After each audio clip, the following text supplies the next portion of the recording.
Let's talk a little bit about you being an entrepreneur and a businessman as well as a leader, because like I said earlier when we were at the beginning of the podcast, so I walk in the first day, I see you, I'm like, oh my God, that guy looks tough. Like I'm afraid to even look you in the eye because you look so tough. And then we go out there, and before every class that you teach, you normally have some things you say, whether they're announcements or other things.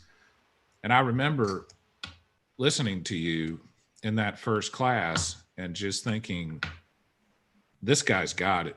Like there's something about you, Ulpiano, that causes people to listen, to pay attention, and to follow you. So what do you think that is about? I mean, you think you were born a leader, or where do those skills come from? Didn't born a leader. I said on a podcast before, I was not a good example as a leader. Okay. Yeah. Because sometimes to be too authentic can work against you. Yeah. So I learned that number one, something that I should don't do it is to listen to the other ones.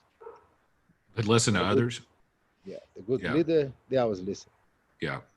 They analyze and then you reply. Yeah. For years, I was just replying on emotion. Yeah. You throw a jab at me, I throw a jab back on you. But I realized that, you throw a jab at me, if I'm smart, I'm going to, wait. And whatever I have a chance, I'm going to throw you a straight punch and knock you out instead of just throw a jab and waste my energy. You know what I mean? Yeah. So I think what makes me different than the other ones, I don't think, people always give me their compliment, the compliments that I'm a good leader, I'm this and that.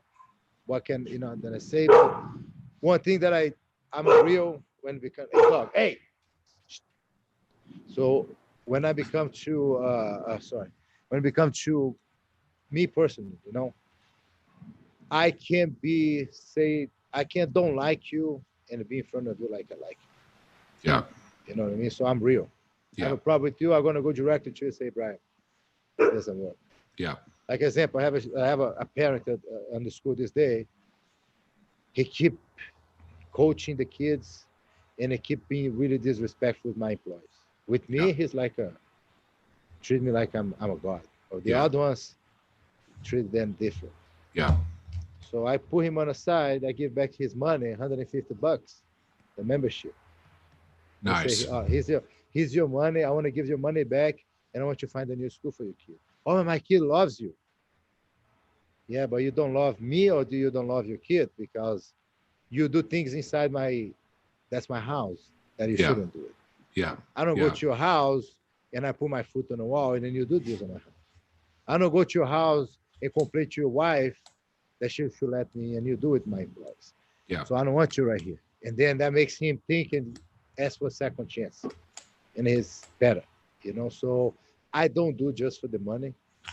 I think today you have to be a leader where you have your philosophy. And you have to follow your philosophy and be clear to the other ones. Your philosophy. I'm going to say me and you, okay? Sometimes you have some discrepancies when it comes to ideology of political and something like this. I love that, though. That's one of my favorite things about you, because I'll come home and I'll tell my wife and I'll be like, Ulpiano loves to talk about this stuff. And I say directly to you. Yeah. So it's not that I'm going to say behind your back, yeah, Brian does this, I just say sometimes doesn't work good, but I'm authentic and that's make people look at me and say, why this is the right thing to do. And I think I inspire people to be like this. And I think the story behind, my beginning, and I think all this, and for the fact that I'm the black belt, helps to people look up to me. It's not that I'm just a good leader, but I'm in a position that I have the attention. And then I try to do the right things to keep that attention for a long time. What is your fundamental, like if you were to list 2 or 3 things that are fundamental to your leadership philosophy, what do you think they would be? Number 1, be honest. Okay. Number 2, wait for your time. Okay. And number 3, only get things that belongs to you. Don't try to take things that belongs to the other one. Yeah. Because if it's not yours, you're gonna lose it. You know what I mean? One is easy to understand, be honest. Two, explain two a little bit more. When you say wait for your time, what do you mean by that? You're a lawyer. You have your firm today. Yeah. And then you hire lawyers to work for you because today you have too much work. And then you have to, delegate functions for the other ones so they can do it. Okay? So you hire a guy that just come out of the college and you offered him a salary of whatever, it's X amount of a year. Okay? Yeah. And it turned out that after 6 months, he did something amazing that shows that he has a good potential. Yeah. He cannot just go to you and say, listen, you see I'm good, you pay me X, I want a double X, or I quit. Because he has that opportunity because of you. Yeah. And then if he get greedy, thinking he is the shit, he'll fail.